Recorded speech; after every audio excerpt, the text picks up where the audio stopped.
თუშეთში ვიზიტის ფარგლებში კულტურის მინისტრი და მისი მოადგილეები ქვემო და ზემო ომალოს დართლოს და ჭეშოს ესტუმრნენ.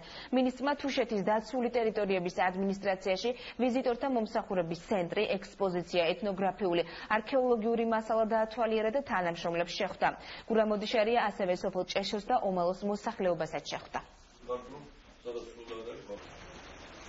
მესამე დღეა ვიმყოფებით თუშეთში, ომალოში და არა მარტო ომალოში, ვიყავით ჭეშოში, დართლოში, ვიყავით მესაზღვრეებთან, გადავიცით მათ წიგნები და გქონდა ძალიან საინტერესო საუბარი, ვისაუბრეთ პრობლემებზე, ვისაუბრეთ ყველაფერზე, რაც ეხება საქართველოს. როგორც კულტურის სამინისტრო, ასევე მთლიანად საქართველოს, მე ვფიქრობ, ფეხზე უნდა დადგეს იმისათვის, რომ აქ ძირძულ ქართულ მიწაზე თუშეთში ხალხს კონდეს იმის საშუალება, რომ არა მარტო ზაფხულში, არამედ მთელი წლის განმავლობაში სრული ცხოვრებით იცხოვრონ. მიმდინარეობდა დართლის რესტავრაცია, ამ ზაფხულს ვეღარ მოესწრო რაღაც პროექტების გადახედვის მიზნით.